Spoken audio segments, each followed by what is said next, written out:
Throwing the laundry sink at housing. Let's have a look. Hello everyone, Florian.Heise here, and welcome to another episode of HeiseSays. Grab your stein of coffee and let's have a look at this article from news.com.au. So, home buyer boost could come at the cost to super. So it looks like more and more is getting thrown at housing. I can't imagine anyone is at all surprised. We've been concerned about JobKeeper propping up zombie businesses, or essentially creating a situation where if you don't get it, you're at an economic or competitive disadvantage.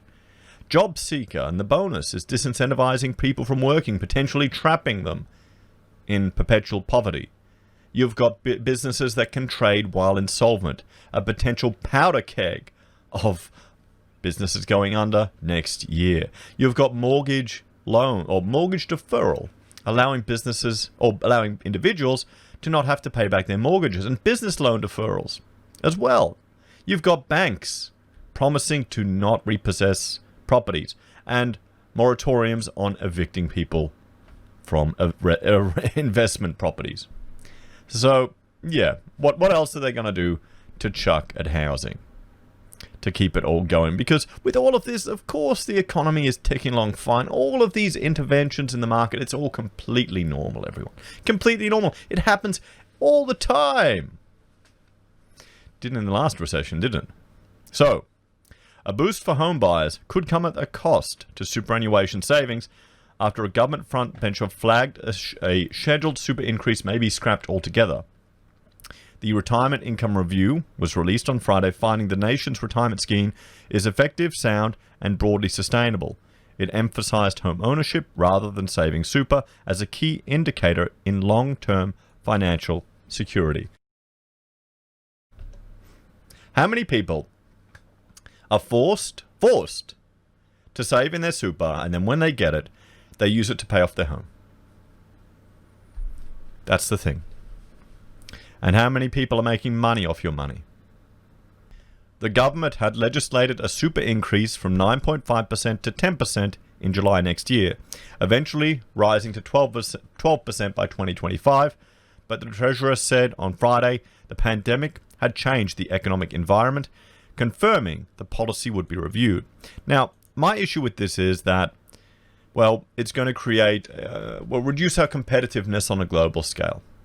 It's that simple. I think people should be allowed to have access to their own money. I'd prefer it if super was voluntary and the tax bonuses were removed. Why don't you just increase the tax-free threshold, everyone, or maybe provide people free education in financial literacy that they have to pass before they can have access to their money, or only limit for super for those of lower intelligence levels or people who just are wards of the state. That's essentially how we're being treated, everyone. And sure, I know people can have their own, you can manage it and do this and that, but it's not the same as being just able to take the money yourself and having complete control over it. How many people have been forced to put so much money to super, and then as well on top of that, on top of 10% nearly of every paycheck, been struggling to save to get a house deposit for years? Previous generations haven't had that burden, or that gift, thank you, Mr. Keating. So, Assistant Superannuation Minister Jane Hume has refused to rule out scrapping the scheduled increase altogether, but said the decision would be made nearer to the May budget.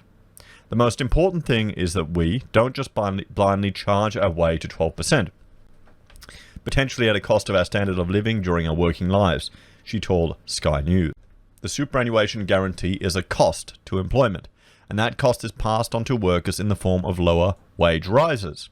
And here's the thing, no one in any of these articles we've read about this super have mentioned the fact that we're playing now in a global field. We're competing with other professionals around the world. If anything, it's going to become worse now because we've all gotten used to working remotely. If you can work from home, someone overseas can do your job. The advantage you have is local knowledge, experience, and language skills, and an understanding of the local culture. Now you have to, and sometimes, the same work hours, all of these things come together. Everything that the government is doing at the moment is about increasing the number of jobs. This policy that has been in place for a number of years actually flies in the face of everything that we're doing. The comments come after the Sydney Morning Herald reported Liberal MP Tim Wilson had joined government backbenchers pushing for the increase to be delayed or scrapped. He argued superannuation locked away money that could be better spent on a home deposit. Now think, if you didn't have to save for that house deposit as well as your super, a lot of people may have been able to get into property earlier, and then they could have, made more money in property growth. Currently, you're forced to save for super first and a home second. It should be the reverse, he said. Taking more of your money now stops you from investing in the one asset you need the most to improve your whole life, a home. Every dollar locked away into super reduces your ability to save for a home and reduces your time to get and pay off a mortgage. A group of government backbenchers is also calling for an extension to the First Home Super Saver scheme, allowing up to $30,000 of voluntary super to be withdrawn. It should be $30,000 of compulsory super to be withdrawn. It should be $50,000. I know it'll pump up housing. It will. But there you go.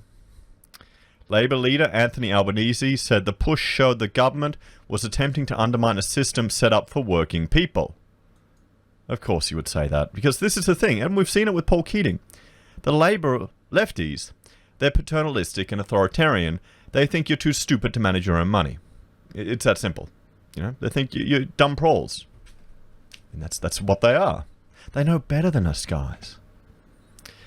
The latest attack on superannuation is just an attack on the hard-fought conditions that have been won over a period of time, he said.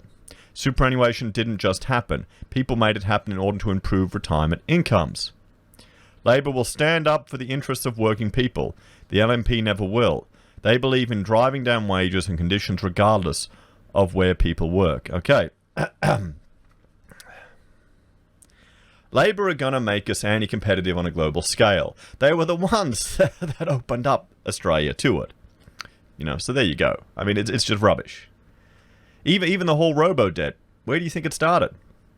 Didn't start with Liberal. So, flip a sec. So here's the thing. I mean, he's just politicking. I mean, that's what they do. That's what they do. And that's fine. You've got to understand it. But it just comes down to, do you believe individuals should have the right to control their own money? Or do you believe that it should be locked away for other people? You don't even get a choice. Sure, you can manage it yourself, but the average punter can't do that, and there's costs associated with that. The Australian Institute of Superannuation Trustees, CEO, Eva Schnicklich, argued the government had unfairly framed the debate a binary between wage growth and retirement savings. Well, yeah, that's what's going to happen. If your super contributions increase and you're on a package above award, your employer is well within their rights to reduce your take-home pay and say more if it's going into super. That can happen. Okay? Right there. Any trade-off between wages and super is not automatic and is dependent on economic conditions and bargaining power. Yeah, we're in a recession. We're in the first recession in 28 years. What do you think is going to happen? Wage growth is in the toilet. Have we become so pathetic in this country that we're just willing to lie down and let the government force us to lock our money away for our whole lives because people are too afraid to manage it themselves? Do people not understand it's their own bloody money? Is that what's happened in Australia? Are we such... Really, we're a very compliant people here in Australia. Very compliant. I think it's getting worse. I really do. For Australians, on legislated minimum wages and conditions, the super guarantee increase is the only real increase they're likely to see. Yeah, exactly. That's going to be a pay increase to the minimum wage. That's going to mean less people will be employed. That's what happens when you put an artificial floor on wages, everyone. It's an artificial intervention in the market. Now, if you don't want to earn minimum wage, get another job. It's going to be hard now. It's going to be even harder if they drive this through. That's it. It's going to be harder for small businesses. It's going to be harder for medium businesses. But the big ones will find ways. And they'll negotiate different contracts. And, it's all fun and games. We should be trying to lift those falling through the cracks to the adequate levels enjoyed by others in the system. Okay, you don't do that by treating them like children. You give people opportunities to grow, and you give people a chance to be resilient. But is that an old-fashioned concept here? Maybe it is. What do you think, everyone? Are you a fan of the super increase? Do you think it'll be good? You're looking forward to it?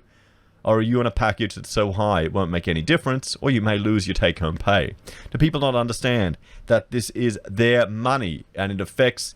It's part of just the wage expenditure and the burden of employing people here in Australia. Don't they see that would be anti-competitive to other nations? If they want more money in people's pockets, why don't they just reduce our taxes? Anyway, let me know your thoughts and opinions in the comments down below. Please like, share, and subscribe to the channel. If you're a fan and want to support the content I create here, there's a few ways you can. You can join us on YouTube or Patreon. You can support us using our affiliate links from Amazon, eBay, Independent Reserve, or AussieBroadband. You can buy a merch from HeiseSays, use Gold Pass from the Perth Mint, or support us via PayPal. Take care, everyone. I'll see you next time.